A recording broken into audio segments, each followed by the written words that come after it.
Good evening, YouTube and Facebook family. Welcome to another awesome Sunday evening session with Brian and Janice. We are so delighted to have you all join us today. It has been a simply beautiful weekend, one like no other. A little bit hot, but it's still beautiful. And I encourage everybody to remain vigilant on your safety with this new, I don't call it new because it's been out a minute, the Delta variant of COVID. As you all know, being in the nursing and healthcare industry, we see a lot being on the front end and the front lines.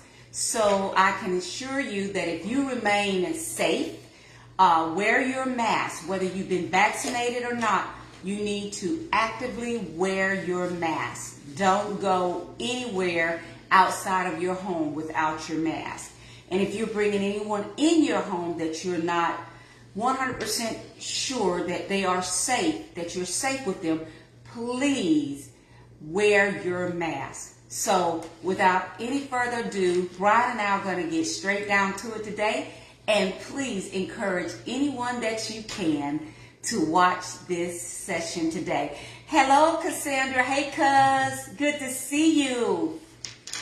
Good evening, family. Good evening, Facebook, YouTube family. We are excited about another session today. We're going to be talking about some things that are very interesting as it relates to what's going on in society, basically, and we're going to be discussing where do we fall as Black people in society today.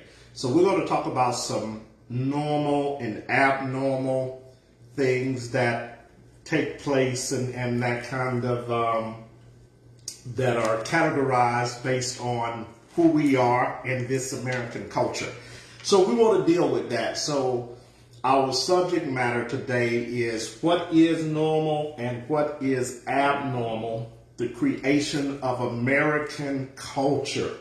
So we want to deal with that. So the first thing I think that we have to define, Janice, is culture.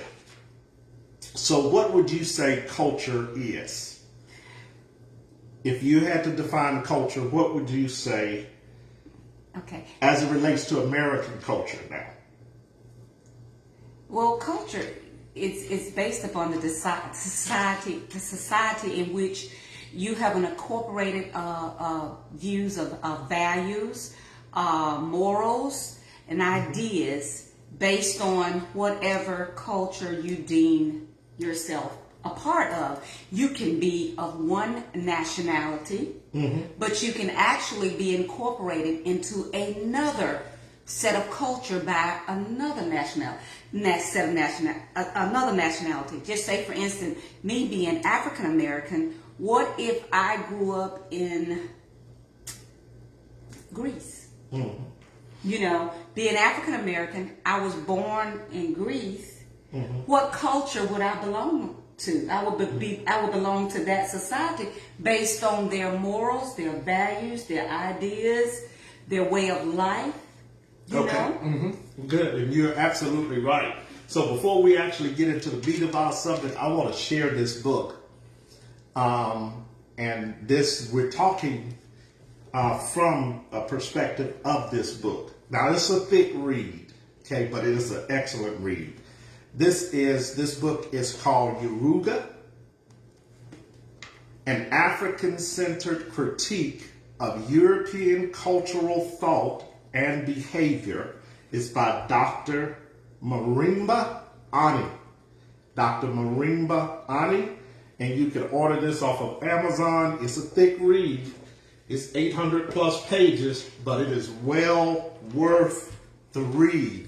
So I would say your definition of culture is correct. I like the example that you gave concerning being born in one particular country, having to adopt their practices as it relates to culture, their systems of how they identify themselves concerning culture, things of that nature. So I would define culture as behaviors, ways of life, something real simple. It's going to be my definition. So behaviors, ways of life or ways of living, beliefs and institutions of the population that has passed down from one generation to another generation. So that's how I would actually define culture. Okay, so ways of living, behavioral patterns that we exemplify as human beings. And then I think the important part is what we pass down. A culture is what you actually give to the next generation coming behind you, whether it be your children, whether it be your grandchildren.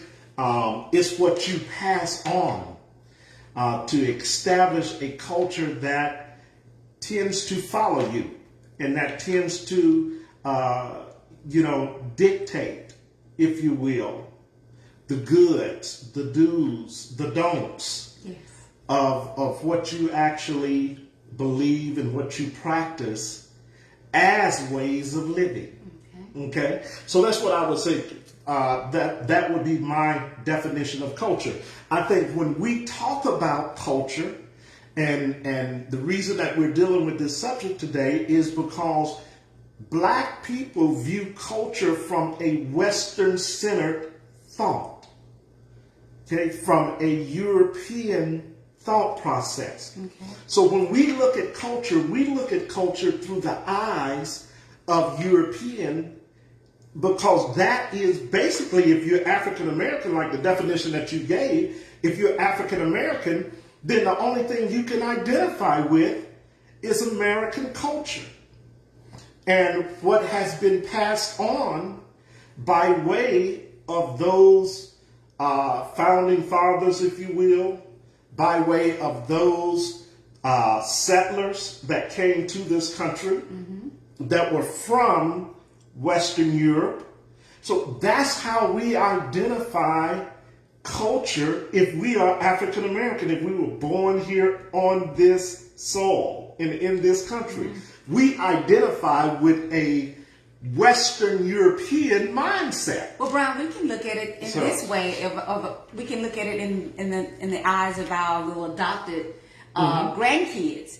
Their mother is from where is she from? Kenya. Yes, she's from Kenya, and she was born, raised in Kenya. Did not come here until she was an adult. In college. And then their father being African American, being born, bred right here in Alabama. And those children were born here in America.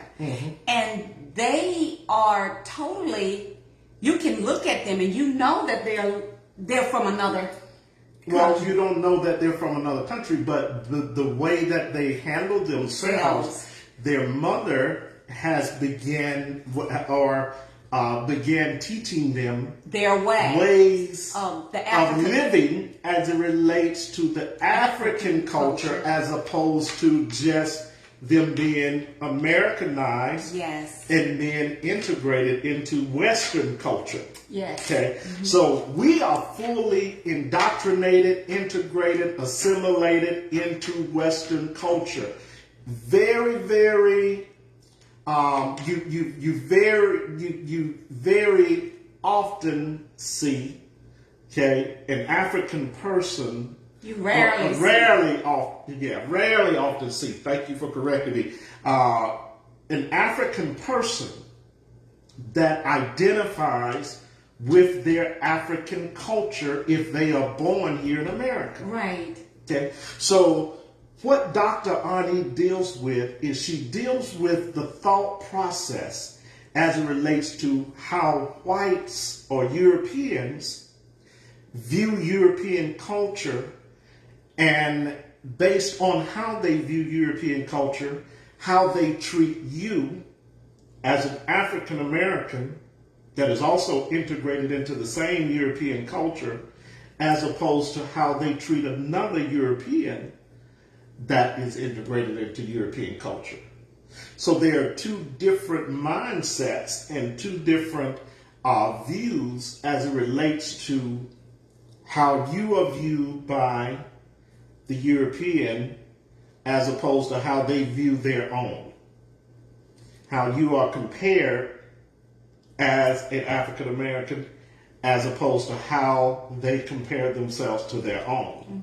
Okay, so let's look at that. So just some notes that we took. Behavior of Western society towards European American. Ethical culture, when we talk about how the European views one another as opposed to how they view us. We have to look at culture as it relates to moral behavior and ethical behavior. Because when they look at themselves, they see a totally different person ethically and morally than they see us. That's exactly right.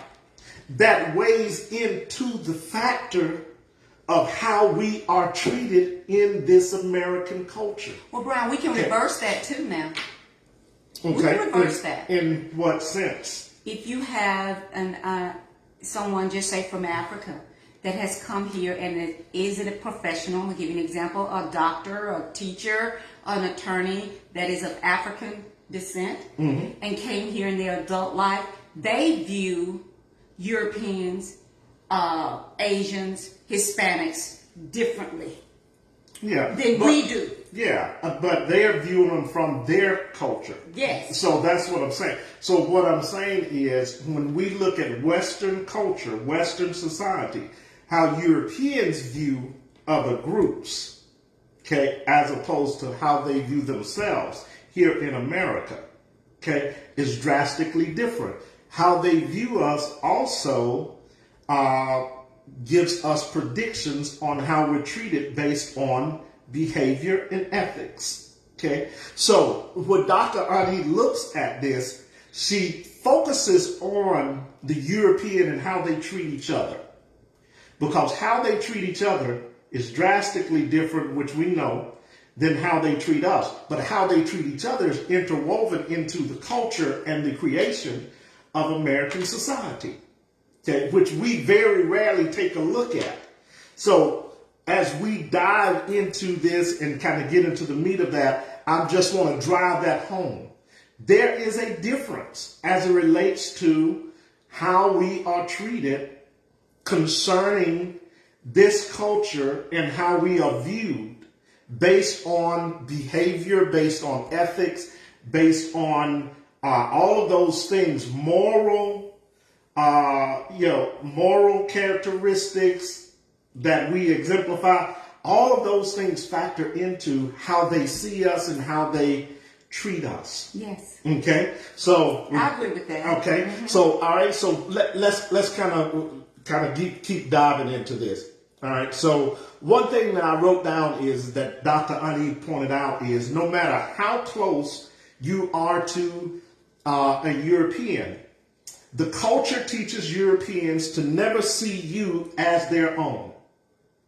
And I thought that was very, very powerful. So that the culture teaches them, no matter how close you are to them, no matter how much they say they love you, their culture teaches them to never view you as their own. Therefore, right. Yeah, therefore, even though they may be close to you, even though they may like you, even though they may say, I got a best friend and she's black. Yeah, yeah.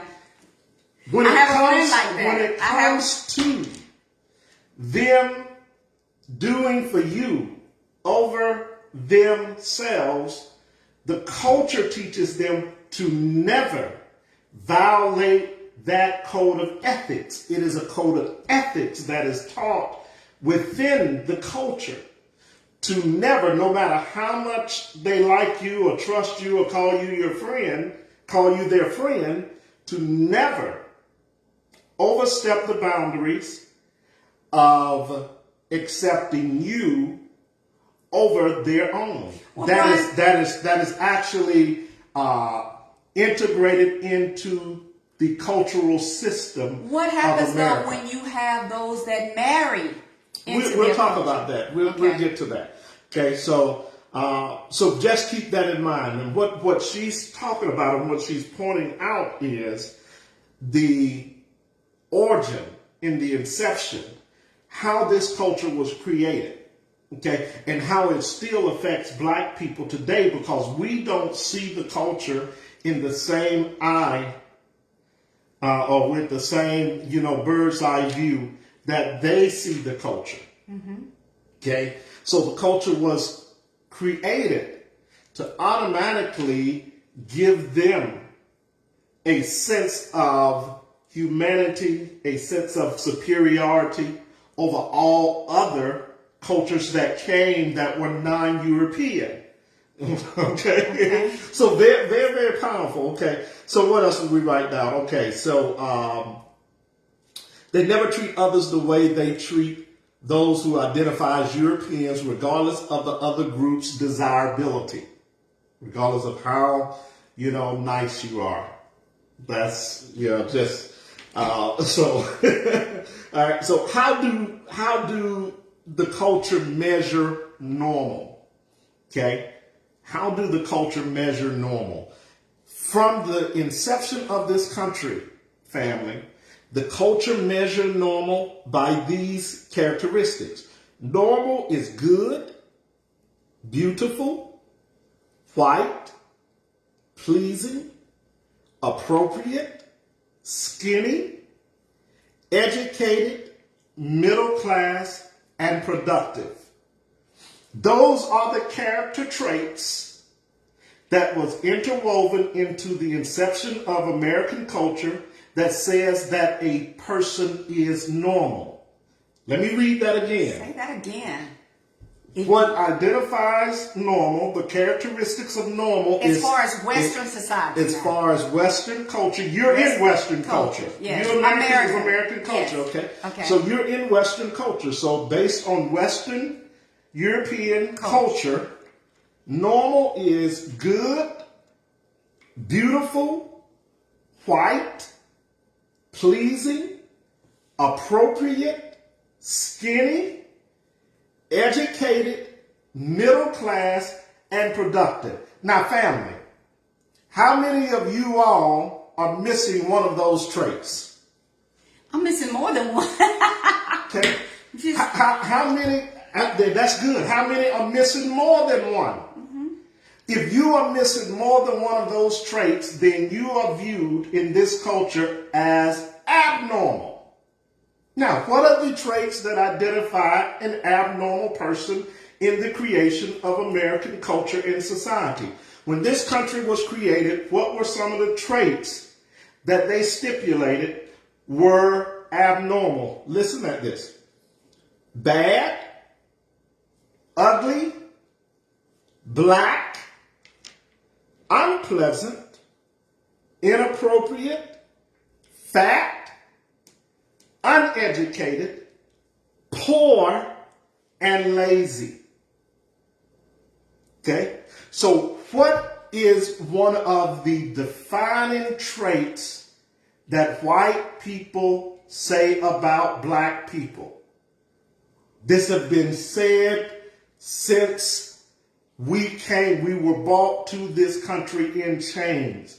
One thing that has always been said that black people are lazy, and that is that we're lazy. Absolutely. That is why the concept of the welfare state, as it relates to black people, is pushed to the point to where they define us based on a welfare system taking care of us when they are more beneficial from the system than we are. So we've Johnny come latelys to the welfare system. Black people did not get an opportunity to actually take part in the welfare system until the early 60s. So, but they were taking part of the welfare system from the time that this country was created. Okay? But you are labeled as lazy because you now can get some of the benefits that they were getting for over 100 plus years from the welfare system that you just become entitled to here in the last, 60 years. Okay? So we have to think about that. It's very, very interesting. But that is considered to be abnormal in society. So if you're fat, if you considered black, in which we fall into that category, All of us. okay, you're not considered to be culturally acceptable in this country. Okay, so now think about this. When you look at that, it actually gives us some insight into why black men, in particular, are hunted down literally by the police, and why some of the injustices that remain in place continue to plague us as a people. Not only that, the system of laws, and we're going to talk about this as it relates to this culture, the system of laws that are created in this country favor those that are considered to be normal, not abnormal. So that was interwoven into the culture. We're going to talk about that, okay? So when we look at why we are treated the way we're treated that way because American culture looks at us differently from what we say we are in this country and from what they say that we are. Two diametrically different things. They are on the opposite sides of the spectrum. Mm-hmm. There's nothing that is close to the way that we view each other in the society as opposed to the way that they view us and view each other in this society. So let me go on. So what are the treatment of the norms versus the abnorms? Okay? The treatment of the abnorms and the norms are regulated by a set of guidelines established to deal with those who are European and those who are considered to be others. Okay, and we're going to get into this. Let me say that again. The treatment of norms versus abnorms are regulated by a set of guidelines established to deal with those who are European as opposed to those who are put in the other category. Let me give you a good example of that. You can go on YouTube and Google this, family, about the white lady that gets stopped by the police. I couldn't believe it till somebody sent it to me. She gets pulled over and she's scared to death, and they gives her command or whatever to get out of the car, and she's frantic, she's all emotional, and she says, "Oh, you're all gonna kill me." And then they say to her, "No, you're white. We only kill black people." Yes. I couldn't believe it until somebody sent me the link to see that, because it was just so unbelievable. Yeah. But the police, the law enforcement officer told them, "No, we're not going to harm you. We only kill black people." Yes. Okay, so the laws regulate and establish guidelines to deal with Europeans differently from what they deal with those that are in the other category, that are not Europeans in this country. Okay, watch this. Now, all of this stuff that well-documented book. Let me show it again. Well-documented. Also, show another book. This is a book I've shown before. The Dispossessed Majority. Okay. Wilmot Robinson well documents some things that I'm going to quote from him as well, as relates to the differences in American culture as relates to those that are called Negroes and those that are labeled Europeans. Okay. All right. So now look at this. Behavior and characteristics. All right. They look at that, and we talked about some of the characteristics. Yes. Okay.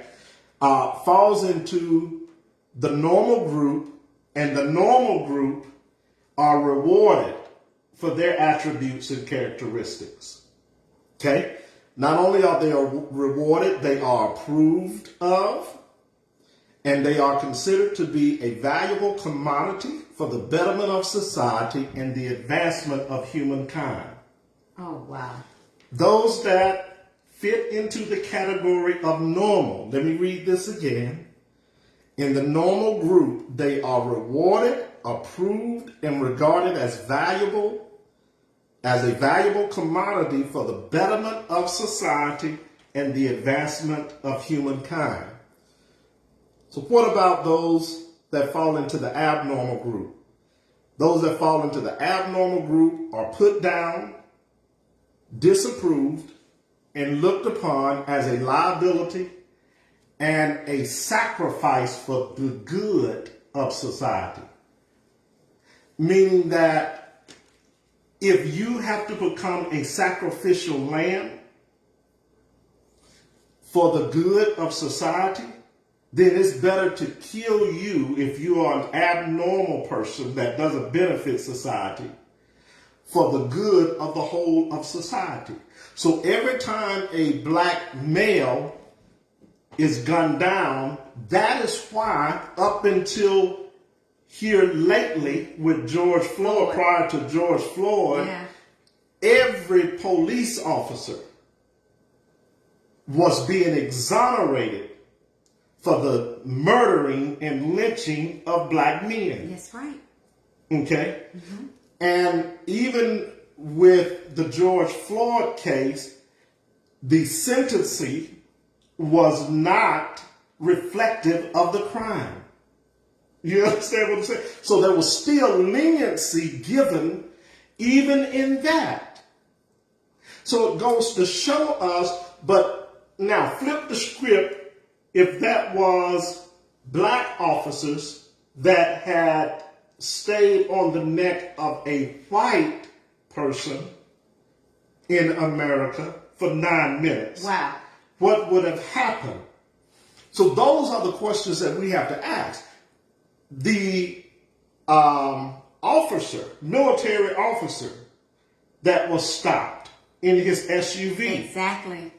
The way the police treated him. You understand what I'm saying? When he had all of his credentials. That's right. They stopped him. Did everything correct. Yeah, definitely. And yet was still treated because he fell into the abnormal category because his skin was black. He was educated. He wasn't a bad looking fella. No, you understand what I'm saying? He had all of the credentials and attributes as a normal person except one. He was black. And it was his skin color. Okay? Sometimes all we're doing is pointing this out. Okay? So the code of ethics, they are taught those things. Remember I said in a culture, what really defines culture is when you could pass on information from one generation to another.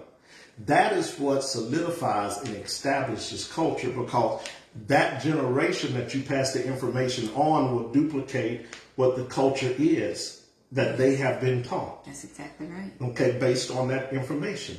So that's why you hear people make the common reference that, well, I didn't teach my child to be prejudiced. Well, yes, you did. You know, there are a lot of things you teach a child to be prejudiced, and you may do it unconsciously. You understand what I'm saying? You may say something unconsciously. You may not teach your child to be an open racist, but if you do enough things that are prejudiced in the presence of your child, then the racism is birthed and is developed based on your prejudices and based on your discriminations. Yes. You understand what I'm saying? So if you got a neighbor, next door neighbor, if you live in a white subdivision, you got a next door neighbor that's black, and your white next door neighbor tells their little daughter, I don't like that rap music. Now you say that consciously to her enough times, she identifies rap music with black men. Understand what I'm saying? You understand what I'm saying? You don't have to openly teach them racism. You say that enough, now the identity of rap is identified with black males. Now she grows up, I don't like black men, all they do is rap. not a stereotype star. Right. You understand what I'm saying? Yes. So it's the culture as it relates to what they feel is ethical and non-ethical. Yes. You understand what I'm saying? I do, So, Ron. so that, and that's just an example. And we could take the flip side of that. You could have blacks that don't like country music. You understand I what fall I'm in that saying? category. And automatically identify country music with mid 40 to 50 white men or southern hick women, things of that nature, and develop over time just a disdain for those that like country music. You understand what I'm saying? Who are majority white people. Okay, so it could be both sides. You understand what I'm saying? So all right, so we got that. All right, so let's move on. So behavior and characteristics that falls into the abnormal group are put down, disapproved, and we said that looked upon as liability and a sacrifice for the good of society. Two words that form the foundation of American exceptionalism and superiority is freedom and individuality. Those are the two words, family, that form the foundation of American exceptionalism, what they consider American exceptionalism, and American superiority.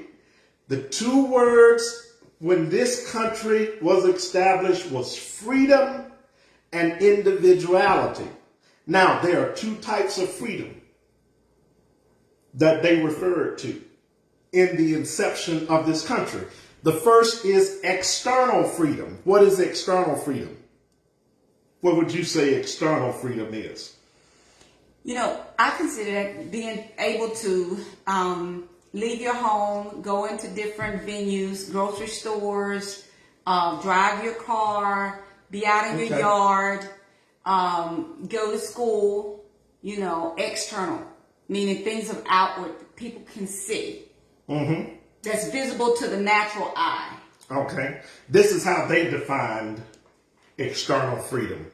External freedom to the founding fathers of this country was the independence of the arbitrary will of another. Okay?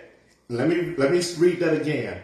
It was the independence of the arbitrary will of another. What does that mean, Brian? That means that they did not want to be subject to another person being over them. Oh, wow. Okay? So, what was the American freedom about? It was about breaking away from the king. Okay? So, it was the independence of the arbitrary will over another. They no longer wanted to abide by the laws and the rules and the regulations set by the monarchy. Okay. Yeah. So they said our independence, freedom to us is independence from the arbitrary will of another person, government, whatever it is. We do not want to be subject to that. So also they put in there, it is the ability to fight tyranny and oppression until one claims complete control of his or her own life. Let me read that again. The ability to fight tyranny and oppression until one claims complete control of his or her own life. That was the definition of freedom by the founding fathers. Okay? Give me liberty. Or give me death. There it is.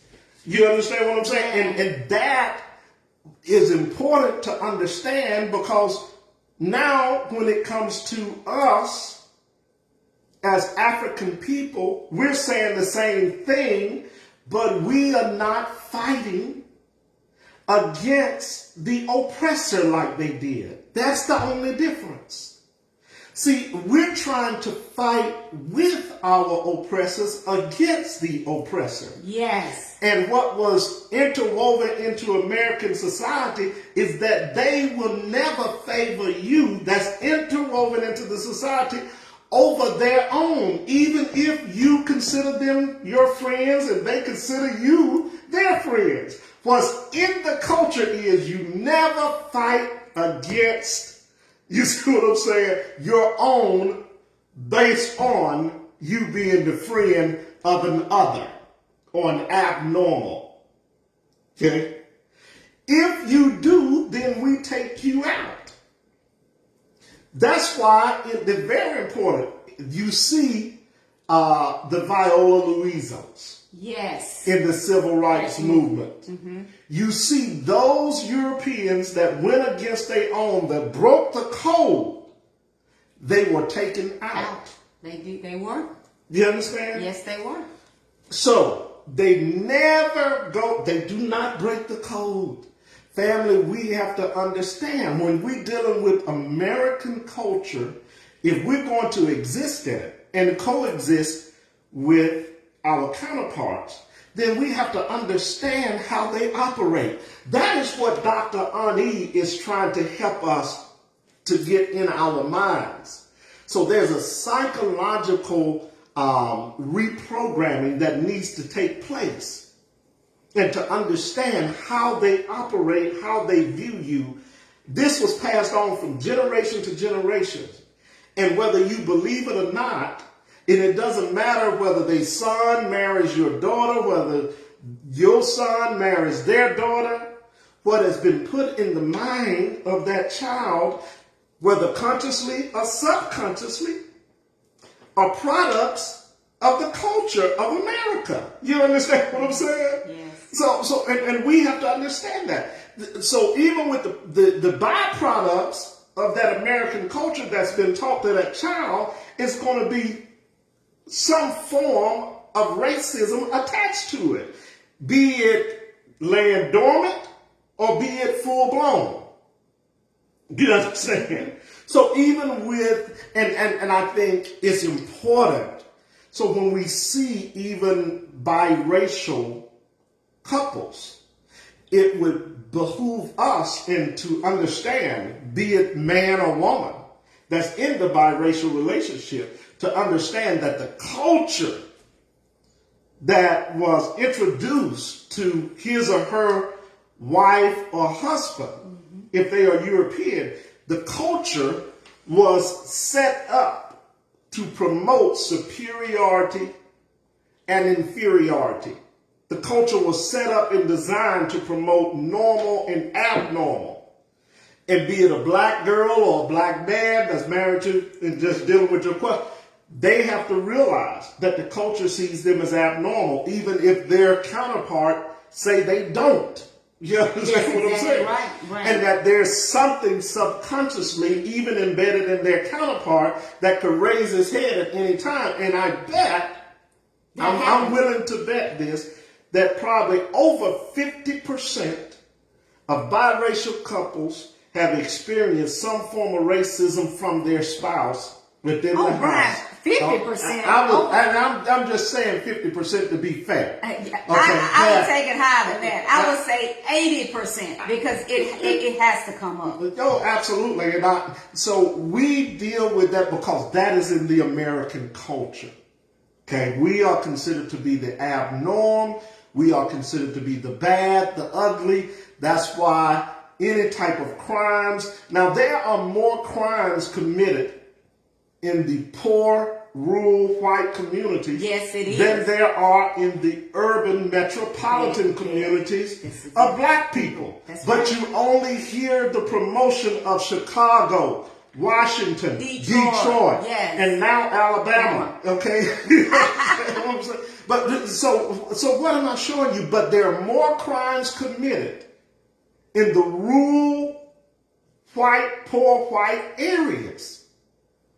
You understand what I'm saying? So it goes back to this culture of everything that is black falls into the ugly category or abnormal, falls into the bad category or abnormal. That's right. You understand what I'm saying? It falls into those characteristics. It's part of the code. And we judge those. Exactly. Do you understand? Yes. That are abnormal in this code. They're not good for society. Nope. Okay, so all right, so let's move on. So that the first type of freedom was external freedom. All right. The next type of freedom is internal freedom, and we may have to finish this next week. We're coming up on an hour. But what is internal freedom? What would you consider internal freedom? Freedom to with your beliefs, what you believe, what you consider something of value to you, how you worship, how you pray, within the confinements of your comfort zone. All right, good. I would say that is a good definition, and there's no wrong or right answer here. Okay, but this is how the founding fathers. I'm going back to the inception of this country. Okay, because I want you to understand what you're dealing with and how they define internal freedom. This is how they defined it. Internal freedom was defined as the ability to exercise free will or to control compulsory actions that would otherwise control you, the individual. Let me give you an example of a compulsory action. A compulsory action can be an addiction such as alcohol, gaming, eating, smoking. Okay? Those are compulsory actions that control you, the individuals. Now, the founding fathers said internal freedom is the ability to exercise free will over those things so that those things don't control you as an individual, but you control those things. Yeah, I got you. You got it? I got you. So, now, why is that important, Brian? That is important because during the Enlightenment period, which takes place between the early 1700s up until the early 1800s, most of the writers, that were European, that were helping to shape American society and culture, stipulated that blacks had no self-control. Wow. That they were rabid animals. They were sexually hypersexually. They could not control their drinking when the slave master would allow them to have what they would call shindigs, and little parties, what we call parties now, house parties. So the whole society that they were forming and writing about at that time labeled black people as people that could not internally control themselves. Yeah. Okay, so they were slaves. Listen to what they were saying. They were slaves within their own bodies. Okay, because they could not control that. Compulsory action was so powerful that it controlled them.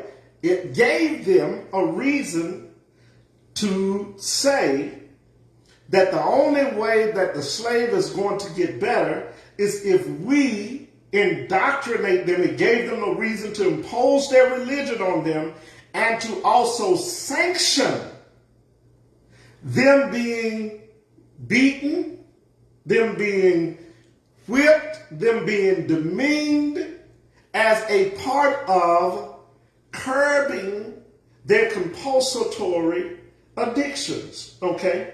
So we talked about that. I actually talked about that on a couple of shows. All right? Brian, I wanted to say, can you imagine, I was just seeing my cousin Cassandra has been following us, and she is correct me if I'm wrong, Cassandra, she is a master sergeant in the Army. I just wonder, and I will get the chance to she will visit us when she comes to this part of the South again. How much racism has she had to encounter? How much being abnormal was she categorized as in her movement of moving up in the ranks of military, and being a female at that. Well, and she will attest to this because I was military as well. and moved up fairly quickly as well. Racism, the military She is said, "Oh my reflective. God, it is horrible." Yeah, the military she's is been reflective a female of, is too. reflective of the general society. Yes. And oftentimes the military is much worse than the general society. I can So imagine. what you have to understand also in the creation of this country was established based on a military. The Revolutionary War, the patriarchs. Okay? So so everything always happens in the military first. Every experiment that has been done based on this American society started in the military first. Wow. Yeah. Okay? Yeah. All right, so Even and then when we it can talk comes to about medicine, that. even when it comes Even to when it medicine. comes to medicine, Yeah. every Yeah. experiment started in the military first. Cassandra, we would love to And have then- you on and this then show we'll- when you get back Yeah. to Alabama. We would love to bring you Yes, on we and will, just sweetie. Yes, Yeah. and I think we have to realize that, but not that, and I think Cassandra, like I said, she recognizes that. I'm sure she does. Oh, yeah. So, but to get back to what we were talking about, the internal freedom. So that's how they defined internal freedom. Okay, so I thought that was just very, very, very interesting.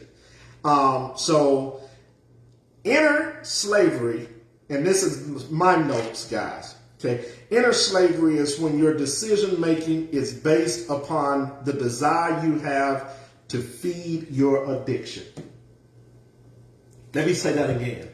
Inner slavery is based on your decision making and your desire. Based on your decision making, it's based on the desire you have to feed your addiction. Say it again. Inner slavery is when your decision making is based on your desire to feed your addiction.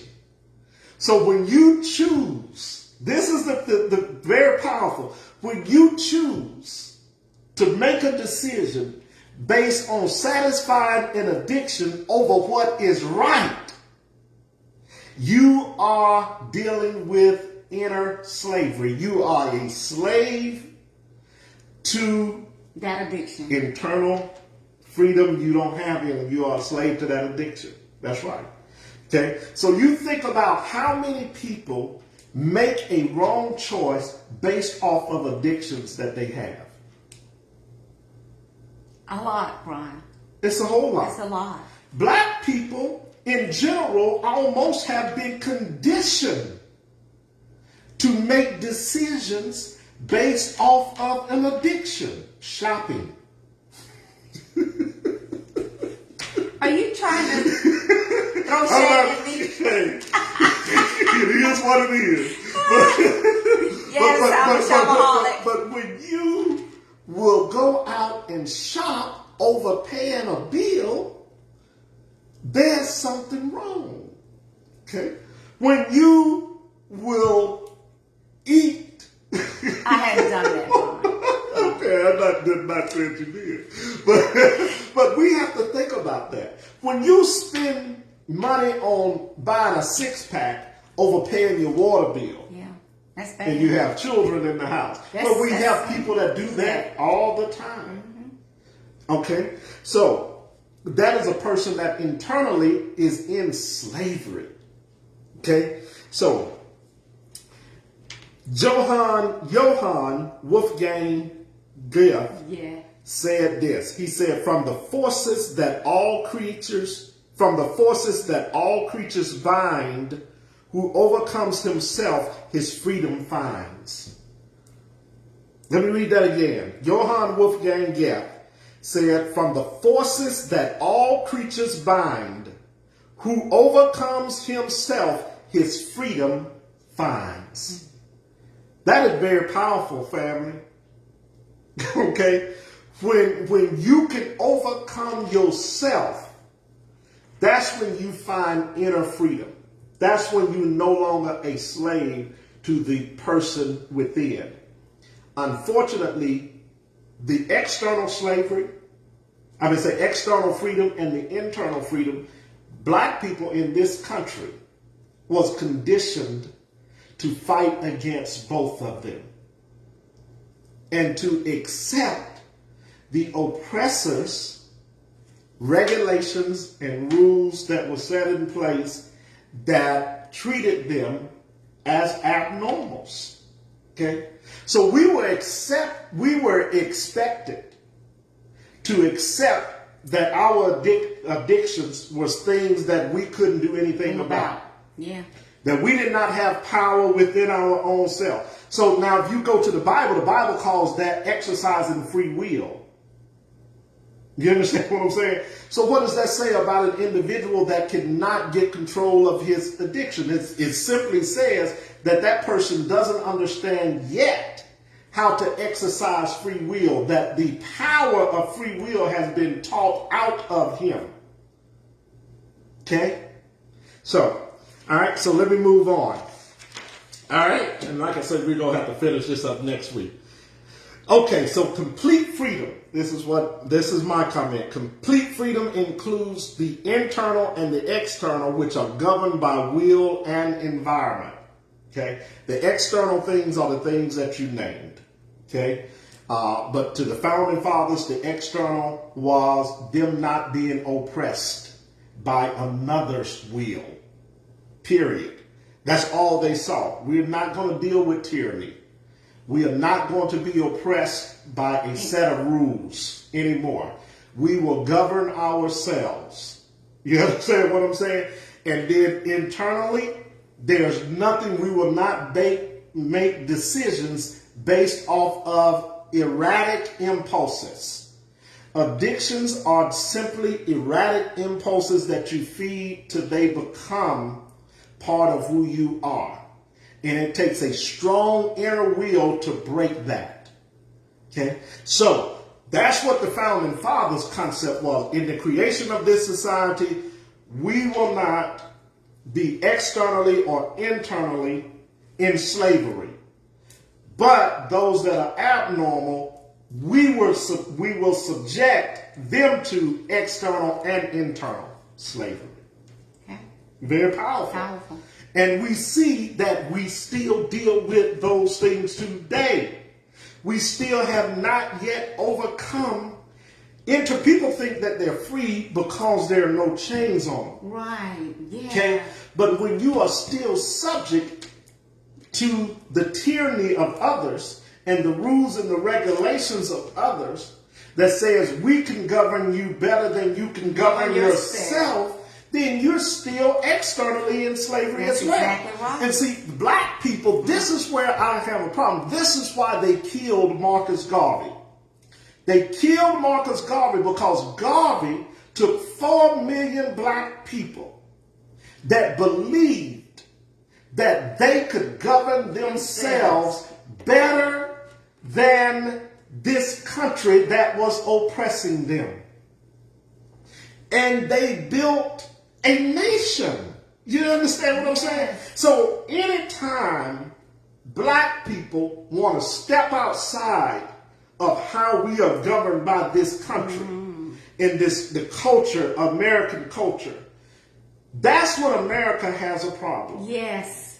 Okay? Yes. So we are still externally in slavery because we are suffering from the same things that the founding fathers of this country said we will not tolerate. It is no better than slavery. We will not be your slaves. Okay? And then the sad thing, they taught us to agree with our oppressor and to try to continue to fit into a system that wasn't designed or created For us. culturally for us to be in. We were considered to be the abnorms of this culture. Okay? So, freedom is always, another thing they said, is always constrained by laws or rules that should apply equally to all members of society. Now, what is wrong with that? Freedom is always constrained by laws or rules that should apply equally to all members of society. When the rules became unequal to the founding fathers, they broke away. They broke away. Now, how, and this is, family, just forgive me, but how many years have black people been suffering from inequality. Wow. 400 years of slavery, 100 years of Jim Crow slavery, 65 to 70 years of benign neglect. You understand what I'm saying? Yeah. All of those things we have been suffering from since our ancestors were brought to this American soil. That's right. That's Okay? right. So we've never had freedom. Freedom is always constrained by laws or rules that should apply equally to all members of society. We're still waiting on a George Floyd Act to pass. Yep, sure are. Okay. We sure are. So what are laws that they put in place as it relates to the culture? Here again, we're establishing the culture, how the culture is created, how the culture views us, how the culture looks at you. Laws are put there to prohibit the damaging of the community and the interference with the individual personal freedom of the normals. If these laws are violated, a person, it is established, should be punished. John Locke, okay, I talked about him extensively when we actually defined American democracy. Yes. John Locke is a philosopher of enlightenment. We talked about John Locke. He was also the writer of the first and the second government treaties of government. He was also the constructor of the Federalist Papers. He also was the writer of the Constitution of Virginia prior to the colonies. He was never a slave, was he? No, John Locke is a white person. Yeah. Okay. So he was never a slave. He was a philosopher. But he wasn't really against slave. But John Locke wrote as it relates to slavery. He was a writer also of the Enlightenment period. That's Okay. it. Yes. So you have to understand with John Locke, he was very unique because he wrote slavery into the government in a very unique way to where it left the door open that if the founding fathers did not want to continue down that path, he gave them a way of escape. Yeah. But the premise was with John Locke is nothing is wrong with it as long as you treat them in a humane way. Yeah, that's right. Okay. So that was John Locke's theory in short when it comes to slavery. Okay. But he is known as one of the greatest thinkers of that time. The writings that he does, the first and second treaties of government that he does, that's what our Constitution is based off of. Okay? So, John Locke is probably the writer because Thomas Jefferson plagiarized a lot of John Locke writings. Okay? So, John Locke is really the writer of the Constitution, not Thomas Jefferson and the others. What they did is just take the Federalist Papers and translate them. Okay? So, and that's a subject for another day, but the subsidiary to freedom. Okay, so John Locke said that the laws preserve and enlarge freedom. Okay, that's his quote. Laws preserve and enlarge freedom. The subsidiary to freedom is license. Okay, so what is the difference between license and freedom? License is associated with power and the idea that a person can do anything without censor. Oh. Okay? The founding fathers didn't believe that.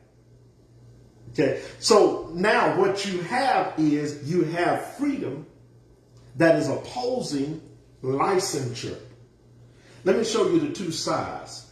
One side says that you can be gay, but we don't want you to push that down our throat. Freedom allows you to be LGBTQ. You do it in secret.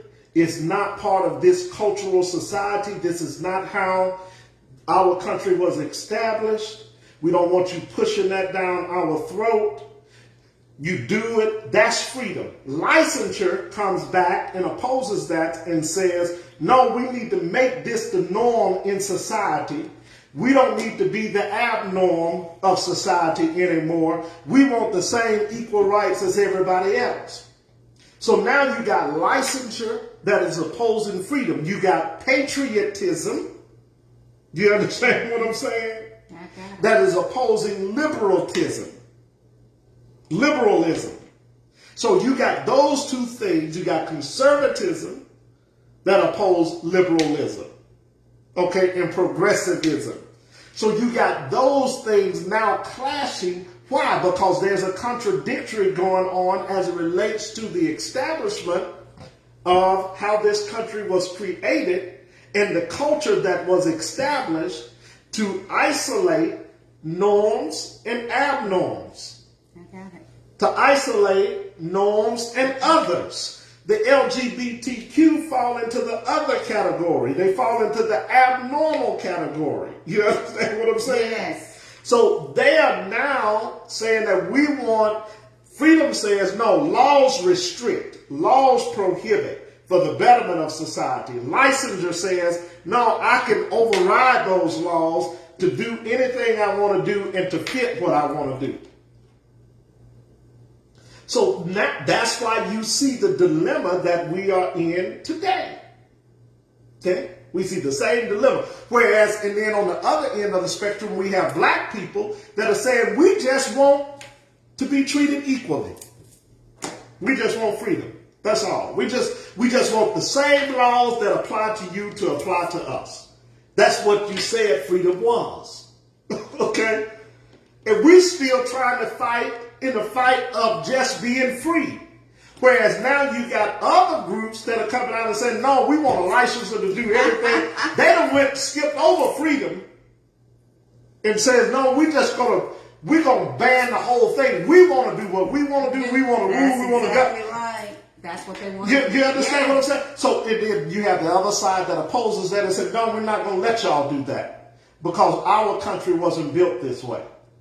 So you have the right wing separating itself from the left wing. You have the conservative separating itself from the liberal. You have the progressive separating itself from the what they would call the conservative Republican, the original Republican. So all of those now you have multiple splits and splinters off of these groups, all fighting about the culture of America. And guess who is left out? We are. The slave, as usual. You know, we're still African American. Externally and internally, we're still trying to free ourselves. Yes, sir. We're trying to free ourselves from all of the mental slavery that's been exacted upon us by way of the physical slavery. You understand what I'm saying? Yeah. Trying to free our souls internally. Our minds. You know, so all of those things we're still dealing with. Yes. Based on a culture. Okay? So I'm going to stop right there. Then we'll pick up next week because I still want to define some more things as it relates to freedom. And then we're going to talk about Western individualism. What is the definition of Western individualism? Western individualism is a creation that you only see in Americas, based off of Europe. Okay? So you see the colonizers, you see the founding fathers bring those same concepts over here. And it's called Western individualism. So remember I told you there were two things that defined American exceptionalism and American superiority. One was freedom, how they defined freedom, and the other one was how they defined Western individualism, individuality. So we'll talk about that next week. So we'll stop right there. We'll pick up next week. Yes. Well, again, thank you. Okay, family. Thank you all for watching. Thank you for joining us on another Sunday evening session with Brian and Janice, and we're so delighted that you could join us for those that could. And please share this video with as many as possible. Cassandra, I will inbox you, and you let me know when you are back this way. We love you guys, and we'll see please get this book, Yoruga, an African-centered critique of European cultural thought and behavior by Dr. Marimba our need. All right, family, peace. We're out of here. Bye now.